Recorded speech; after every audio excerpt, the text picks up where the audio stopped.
嘅情緒，即係一見到人咧就成日都講嘢咁樣啦。跟住同埋咧，我係個人比較責任感啦，即係如果你 assign 咗一樣嘢俾我嘅話，我都會盡量去做到最好啦。同埋我比較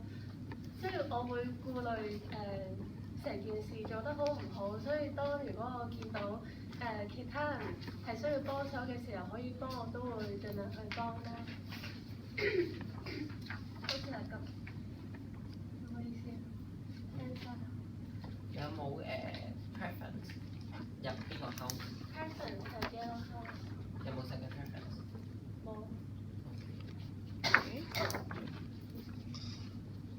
係咁啱啱都聽到你講到自己有啲唔同嘅優點啊，或者你啲性格上啦。咁其實想問下你有冇覺得自己有啲咩缺點咧？喺做一個組爸媽嘅時候。缺點係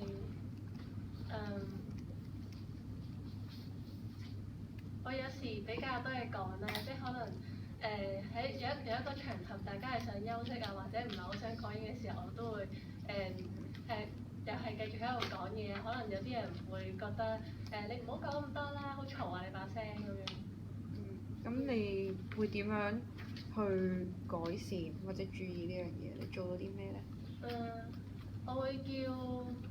其他組爸媽提下我咯，即係如果你覺得我呢個時候最好唔好講咁多嘢嘅時候，就用個手踭整下我啊，咁我就醒水。OK。咁你覺得？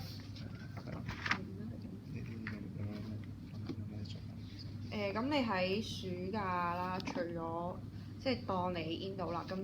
你除咗做大好組爸媽之後，你仲有冇啲咩安排咧？即係其他嘅事務要做，你會點樣分配時間咧？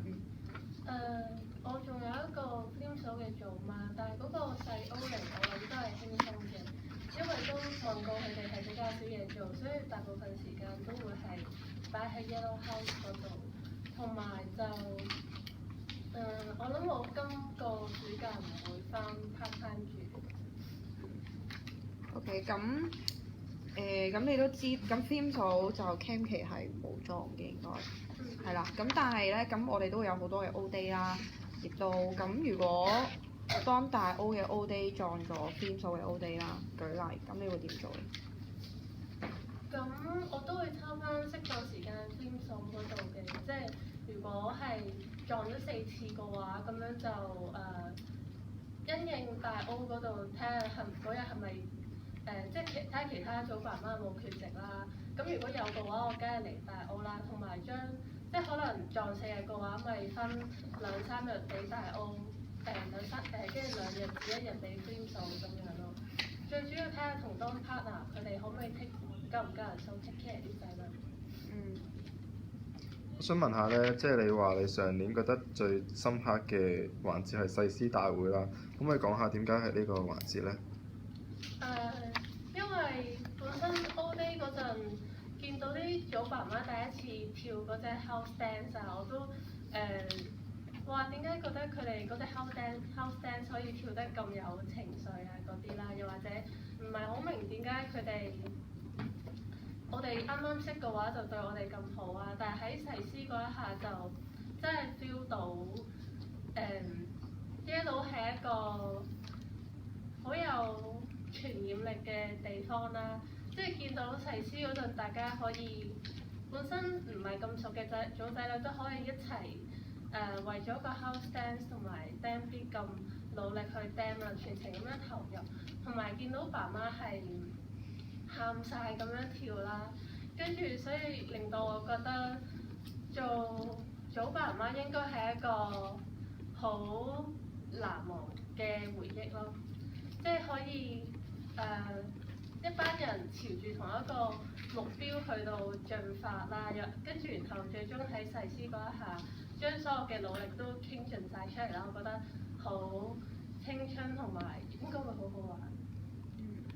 咁你覺得大 O 嘅意義係啲乜嘢？大 O 嘅意義係在於令到組仔女可以快啲適應到大學嘅生活啦，同埋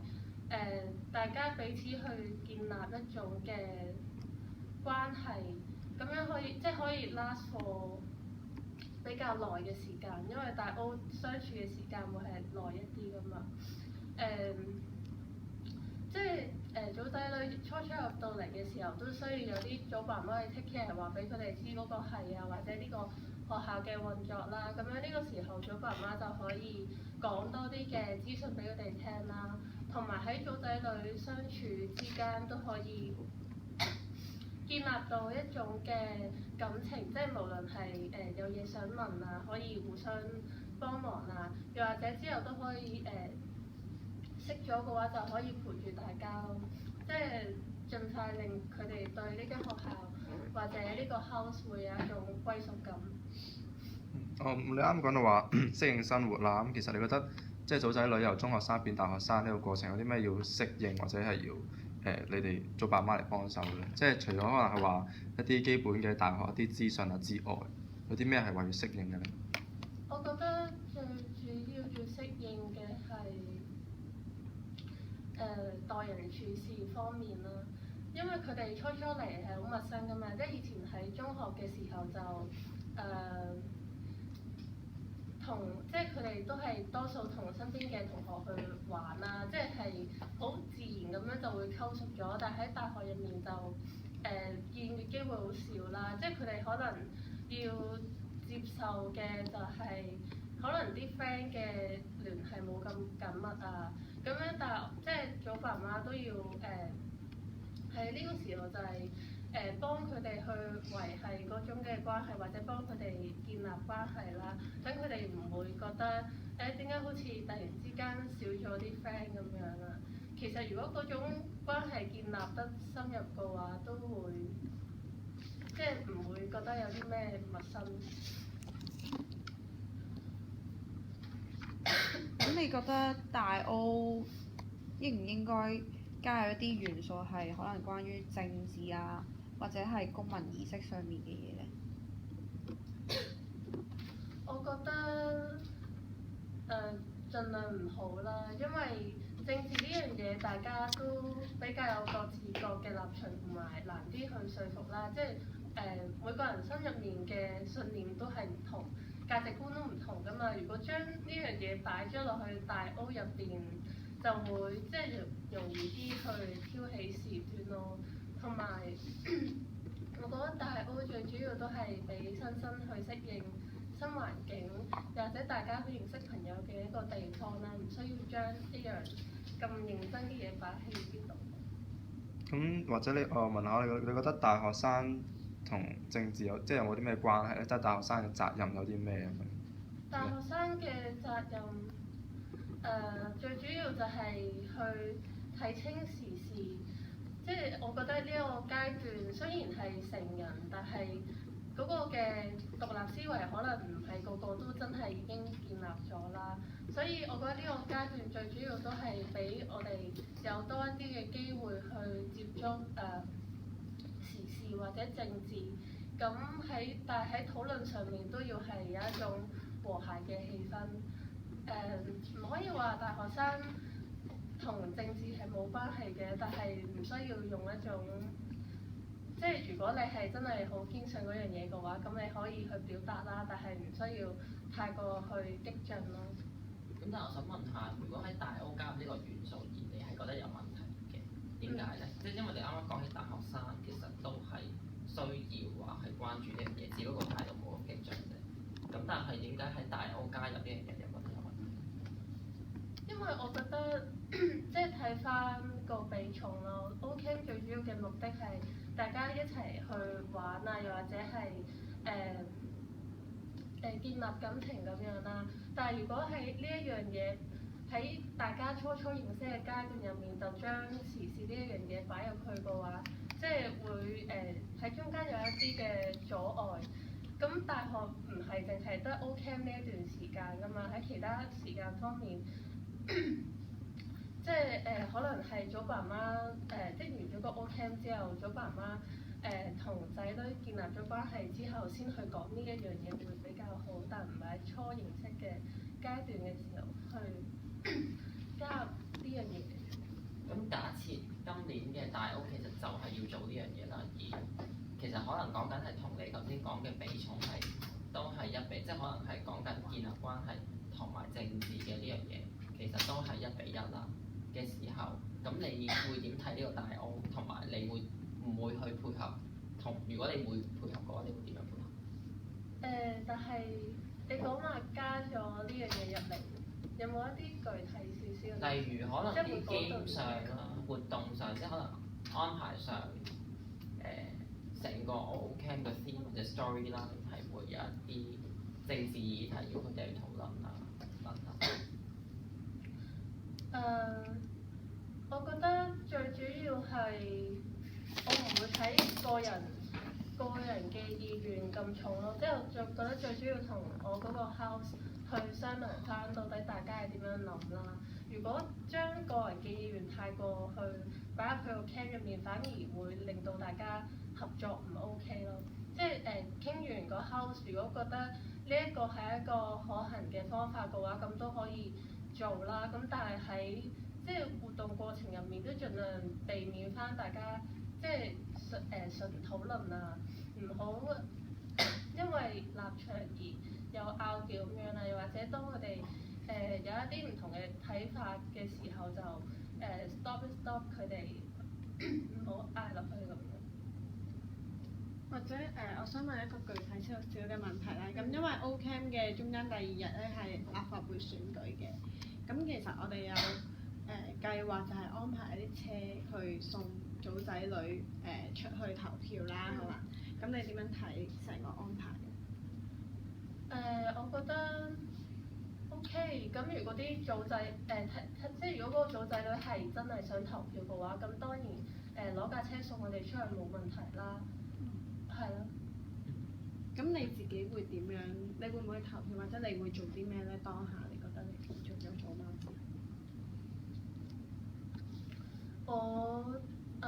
我會去投票嘅，咁但係即係當下就會同翻啲組仔女講，投票係個人嘅事咯，即係無論你坐唔坐車出去都係你自己嘅選擇，即係可能有啲人係冇咁政治冷感噶嘛，跟住然後就會覺得另外一啲組仔女唔出去投票啊，即係你冇盡公民嘅責任啊咁樣。咁我就會即係事先同大家講明，等大家有一個嘅心理準備咯。咁如果你出現咗情況，就係有啲政治立場好企硬嘅組仔女話：你做咩揸流攤唔去投票啊？咁樣對一啲唔想去投票嘅組仔女，咁你會點處理啊？咁我會喺呢個時候扯開個 topic 咯，又或者將嗰2個組仔女調去即係分開少少咁樣，唔好俾佢哋繼續講落去。因為如果當時咁樣嗌落去嘅話，都會有傷大家當嘅和氣啦，即係有一種唔知點樣嘅氣氛咁樣。咁如果因為你頭先講到投票呢樣嘢係自己去選擇啦，即係你想投就去投啦。咁假設你個 dorm 其實其他爸媽都會想去投票嘅，咁你頭先講到你自己都會去投票啦，咁變相你個 dorm 入邊係冇任何人投翻喺度，咁你覺得點樣咧？我覺得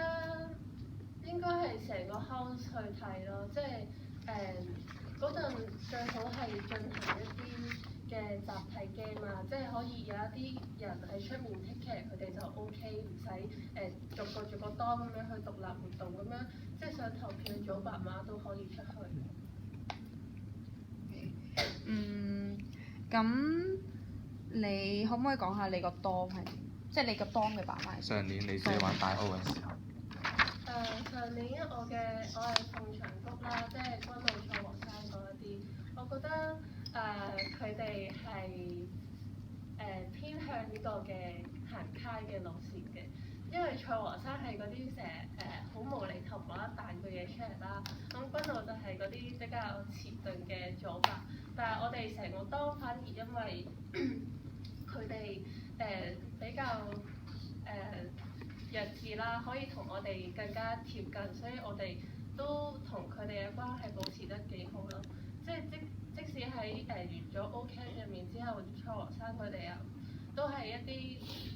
繼續願意去 take care 我哋咯，會成日私下 WhatsApp 我哋啊。可能而家見到當 review 少咗好多人出嚟嘅時候，都會逐個去 WhatsApp 啊。我覺得佢哋係好盡心盡責嘅組爸媽，即係唔係完咗一個 O Camp 之後就等於完咗大家嘅感情咯。佢哋有盡力去維係。咁你覺得你自己啦，作為一個組媽嘅時候，你會係一個咩類型嘅組爸媽咁樣呢？我覺得我會係一個sell 即係細心嘅組媽啦，因為我個人係比較留意到細眉細眼嘅嘢啊，即係可能組女組仔熱嘅話，就會幫我哋鋪線啊，即係可以 take care 到佢哋每種唔同嘅需要咯。同埋可能一個當入面係有時有啲靜啲嘅組仔女啊，會過咗另外一邊，即係佢哋搭唔到爹嘅話，咁樣我都會睇到，咁就即係我過去同佢哋講嘢先。咁因為其他組仔女初時都係圍住組爸媽喺度講嘢噶嘛，咁我過去都自然可以令到大家一齊可以講到嘢啦。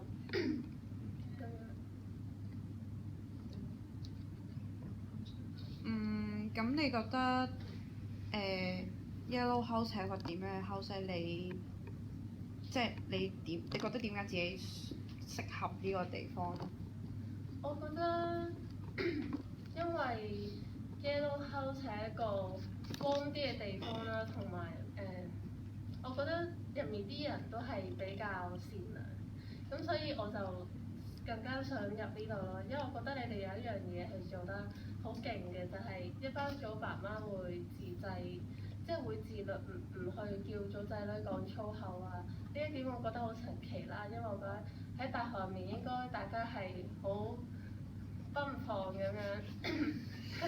唔介意講粗口啦，會本身爆粗，但係你哋就係會對講粗口嘅人去制止啦。所以我覺得即係從一樣咁少嘅就可以睇到你哋係真心去為組仔女好啊，即係會有一個全面嘅考慮咯。而我都想將同樣嘅呢一樣嘢啦帶翻落去下邊嚟緊嘅 freshman 啦，因為我覺得呢一個經驗係值得佢哋去體驗，所以我想入呢個 house。咁你覺得你對你嚟緊呢一年你嘅 house 有咩期望？即係可能除咗唔講粗口之外，你仲有啲咩期望係想達到嘅咧？我覺得嚟緊呢一年啊，我希望大家可以更加同仔女早啲建立一個更加好嘅關係咯，因為我覺得上年喺我個 dorm 入面咧，都係有啲人比較慢熱，可能咧喺 O day 入面咧可以加多一啲嘅 cam 啊，或者組仔女之間分細組咁樣去活動啦，咁樣都可以令大家快啲熟啦。咁至於成個 house 入面，我想除咗可以sell warm 之外咧，就係更加 sell warm 啦，令到大家warm 啲，係啊。咁你覺得 house 緊要啲啊，定 dorm 緊要啲咧？其實兩個都係一樣咁緊要嘅喎。如果要揀咧，就係 dorm 緊要啲啦，因為house 入邊其實都係組爸媽之間好熟，但係講到建立感情嘅時候，係多數都係喺 dorm 入面㗎嘛。即係如果可以加到 dorm 入同 dorm 之間嘅聯繫就最好啦。但係當一個 dorm 入面廿個組仔女都未可以相處得好好嘅時候，就應該將個 focus 擺喺入邊，即係寧願精一啲都唔好太廣咁。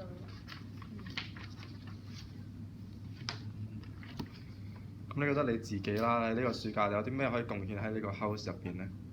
我覺得我可以貢獻我嘅時間同埋精力啊，